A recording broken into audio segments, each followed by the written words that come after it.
Programa Medicina Humanizada. Oferecimento Instituto Casador Saúde. Conhecimento e bem-estar. Estamos em outubro e outubro tem cor, outubro é rosa. Vamos falar. Programa Medicina Humanizada essa semana fala sobre a campanha Outubro Rosa.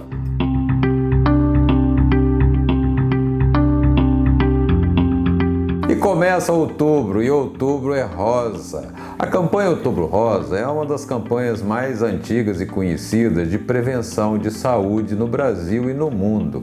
Trata-se da prevenção do câncer de mama. Câncer importantíssimo porque é o câncer que mais mata mulheres no mundo e no Brasil também. Essa campanha começou nos Estados Unidos na década de 90. Uma instituição, que trabalhava com prevenção de câncer de mama promoveu uma corrida, e promovia todos os anos uma corrida, e uma certa época resolveram distribuir lacinhos cor-de-rosa para os participantes da corrida.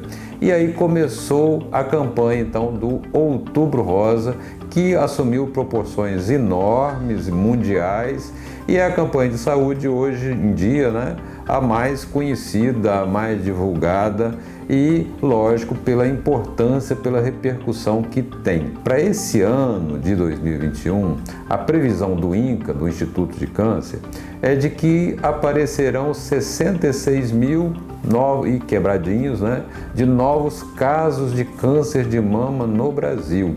E o número de mortes de mulheres por câncer de mama deve passar de 20 mil mortes esse ano. Então, mortes basicamente, principalmente de mulheres, Porque uma coisa que pouca gente sabe é que homem também pode ter câncer de mama.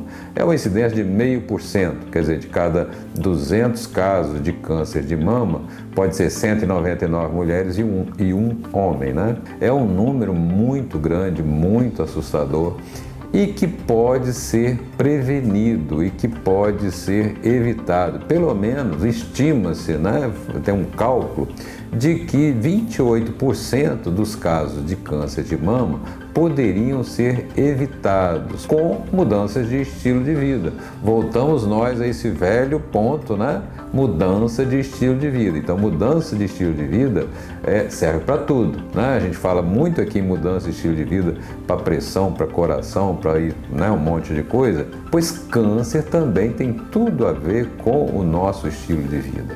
E o câncer de mama não é diferente. Então, esse mês de outubro, ele é dedicado especialmente à prevenção do câncer de mama.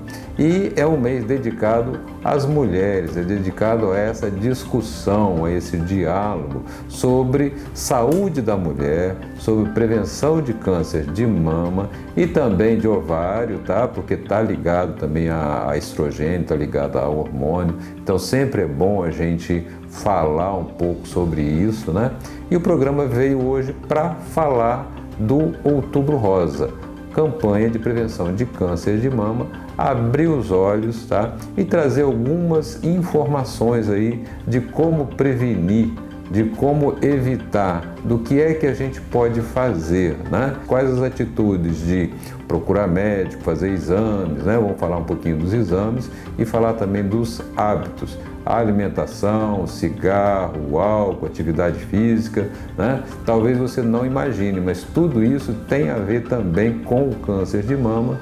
E hoje o programa é para as mulheres, é para prevenção de câncer de mama e é para os maridos também, que marido tem que participar nessa conversa também, tá bom? Mulheres são mais propensas a desenvolver as síndromes pós-Covid. Mito ou verdade? Verdadeiro. Não se sabe exatamente por quê, mas estudos estatísticos mostraram que de cada 10 casos de pós-Covid, 7 acontecem em mulheres. Muito bem, estou de volta para falar sobre prevenção de câncer de mama. Vamos falar de prevenção? A gente tem que saber o que causa, o que é que causa, Quais são as causas do câncer de mama para a gente saber onde prevenir. Existem várias causas, não é uma só, então tem várias causas para o câncer de mama, como aliás para o câncer de modo geral tem várias causas. Mas quando a gente fala do câncer de mama, a gente tem causas genéticas. Se você tem uma história muito frequente de câncer de mama ou de ovário em mulheres, principalmente em mulheres com menos de 50 anos, isso é um fator de risco. Tá? Isso quer dizer que você tem uma chance maior de desenvolver câncer de mama. Você deve se cuidar muito mais do que as outras. Se você tem história de câncer de mama em homens, tá? Na sua família, também você deve abrir o olho. Porque câncer de mama em homens geralmente é por fator genético. Existem genes, alterações genéticas que estão relacionadas muito fortemente com câncer de mama, que são alterações nos genes BRCA, BRCA1, BRCA2. Isso a gente fica sabendo através de exames, né, de estudo genético, tá? E as mulheres que são portadoras desse gene, elas têm uma chance enorme de desenvolver câncer de mama. Há pouco tempo a gente ficou sabendo disso, né? Isso quase ninguém comentava isso. Uma atriz famosa, né? Que teve mãe morreu de câncer, tia morreu de câncer, irmão morreu de câncer, né? E ela fez exames, soube que era portadora e tomou a decisão de tirar, né? Fazer a cirurgia preventivamente, que é uma coisa um pouco polêmico, se é certo ou errado ou não, isso cada um que tem o seu julgamento, né? Mas estou citando aqui para falar dessa coisa genética, que isso existe, tá? E é uma coisa que pode se saber através de exames, de estudos genéticos e tal. Outros fatores são fatores ligados aos hormônios. O câncer de mama está muito ligado ao estrogênio. O estrogênio é o hormônio feminino que ele tem a ação natural de fazer a mama crescer, né? Na puberdade a menina começa a produzir estrogênio, isso provoca o crescimento das mamas, só que no câncer passa a ser complicado, porque estimula o crescimento. Então, estrogênio está relacionado à incidência, ao surgimento do câncer de mama. Então, mulheres que menstruaram antes dos 12 anos têm uma chance maior de desenvolver câncer de mama. Mulheres que pararam de menstruar depois dos 55 anos têm uma chance maior de desenvolver câncer de mama, porque ficaram expostas ao estrogênio durante muitos anos na vida. Então, se é o seu caso, fique alerta, isso é um fator de risco. Mulheres que usam ou que usaram por muitos anos anticoncepcional, porque anticoncepcional tem estrogênio. Então, o uso durante muitos anos de anticoncepcional também é um fator de risco para desenvolver câncer de mama. A TRH, terapia de reposição hormonal, por mais de 5 anos, também é um fator de risco. Agora, a dosagem hormonal é menor do que o anticoncepcional, passa a ser um fator de risco a partir de 5 anos. Menos de 5 anos, nem tanto. Por isso deve ser feito por quem entende, por ginecologista ou, né, que é quem entende disso. Existem fatores ambientais, aqueles ligados ao ambiente, que são onde a gente pode atuar mais, tá? Porque no genético a gente praticamente não tem o que fazer, nesses hormonais também a gente tem pouco o que fazer, só ficar mais de olho, e certos cuidados, talvez, de evitar o uso de anticoncepcional, de hormônios, ou usar com muito critério, com orientação, mas existe pouco que a gente pode fazer. Agora, nos fatores ambientais é onde a gente mais pode atuar. E sobre isso a gente tem que ter uma conversinha bem especial, porque tem algumas coisas que podem surpreender muita gente.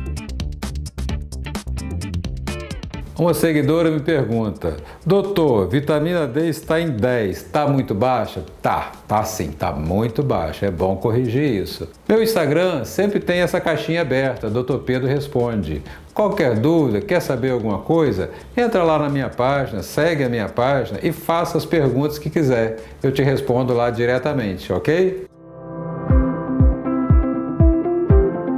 Voltando então para falar dos fatores ambientais que podem ser causa de câncer de mama. O que é que a gente tem no nosso dia a dia, né, os fatores que podem ser causadores de câncer de mama? Em primeiro lugar está obesidade. Obesidade ou sobrepeso, tá? É um grande fator de risco para câncer de mama. É muito mais comum em pessoas com sobrepeso. Pessoas com sobrepeso costumam ter níveis maiores de estrogênio. Pessoas com sobrepeso têm uma inflamação crônica persistente. A gente conhece muito bem essa inflamação aguda. Você machuca, tem uma coisa que lhe inflama, fica vermelho e tal. Mas existe uma inflamação persistente ou inflamação crônica no nosso corpo. Sempre tem alguma coisa inflamada no nosso corpo, um pouco mais, um pouco menos. E a gente tem um estado de inflamação básico, constante. Em algumas situações, essa inflamação é maior, é mais acentuada. Isso vai refletir nos exames de sangue, principalmente. Muitas vezes não dá sintoma nenhum, a gente não sente nada. Essa inflamação crônica persistente, ela pode gerar doenças autoimunes, né? Doenças reumatismos, doenças crônicas e câncer. Vários tipos de câncer estão relacionados com esse aumento da inflamação crônica. E o câncer de mama é um deles, tem uma relação muito grande com a inflamação crônica. E uma das coisas que mais provoca inflamação crônica é a obesidade. Todo indivíduo que tem um excesso de peso, ele tem um grau inflamatório básico, né, aumentado. Ele tem exames de sangue discretamente alterados, né, PCR, VHS, que sugerem que ele tem uma inflamação crônica persistente no corpo. Essa inflamação é causadora de câncer. Perder peso, emagrecer, ter um peso estável, magro, é um grande fator de prevenção de câncer de mama. Segundo lugar, atividade física. Já falei aqui, já fiz programa inteiro falando de atividade física, né? Falei que é a pílula de $1 milhão, que é bom para tudo. E tá aí mais uma, tá? Atividade física. A atividade física, ela modula, ela controla os hormônios, ela controla o nosso metabolismo, ajuda a perder peso. Então, atividade física é um fator importantíssimo na prevenção de câncer de mama. Pelo menos 150 minutos por semana de uma atividade física moderada, tá? Isso vai contribuir na prevenção de câncer de mama e de quebra de outras coisas também, né? De doença de coração, de um monte de coisa. Depois disso, o que é que a gente tem? Consumo de álcool. Álcool está ligado a câncer de mama, tá? Está ligado a vários tipos de câncer. O álcool está implicado em quase 80% das formas de câncer, você tem ação de álcool. E um detalhe do álcool, quando a gente fala de álcool no câncer, não tem aquela história de que um pouquinho faz bem não, tá? Aquela história de um pouquinho faz bem, costumam argumentar isso nas doenças de coração, né? Coisa que eu não concordo, nem nisso eu não concordo, é uma posição pessoal minha, mas tem muita gente que argumenta isso para a doença cardíaca. Agora, quando a gente está falando de câncer, tá? Mesmo pequenas quantidades de álcool são danosas, elas fazem mal e podem provocar câncer. É claro que quanto mais, pior, né? Existe sim uma relação com a quantidade, mas mesmo pequenas quantidades de álcool são produtoras de células cancerígenas e deve ser evitado. Álcool é um fator de risco para vários tipos de câncer, inclusive para o câncer de mama. Radiações, tá? Radiações ionizantes, principalmente raio-x.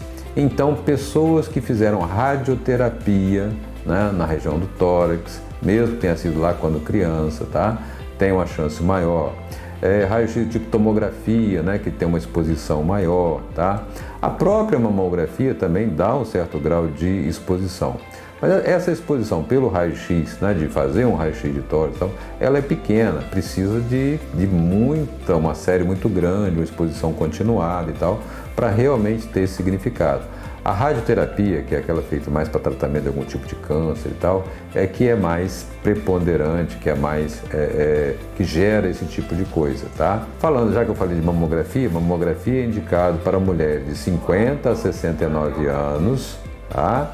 De 2 em 2 anos, de 50 a 69, de 2 em 2 anos, é o que atualmente a sociedade está indicando, né? Os especialistas estão indicando esse grau de coisa. Outro fator de risco também para falar, que está ligado a câncer de mama, é o cigarro. Então, gente, não fumar, não beber, fazer atividade física é a receita para a prevenção, é a primeira receita do Outubro Rosa. Tem mais, semana que vem tem mais. Chegamos ao final do programa. Esse foi um programa de start, de início de um mês inteiro dedicado à campanha Outubro Rosa. Procurei passar aqui as informações básicas, mas durante esse mês teremos convidados aqui que vão aprofundar bastante esse assunto. Não percam os próximos programas, porque medicina humanizada, medicina que entende você, também quer ser a medicina que você entende.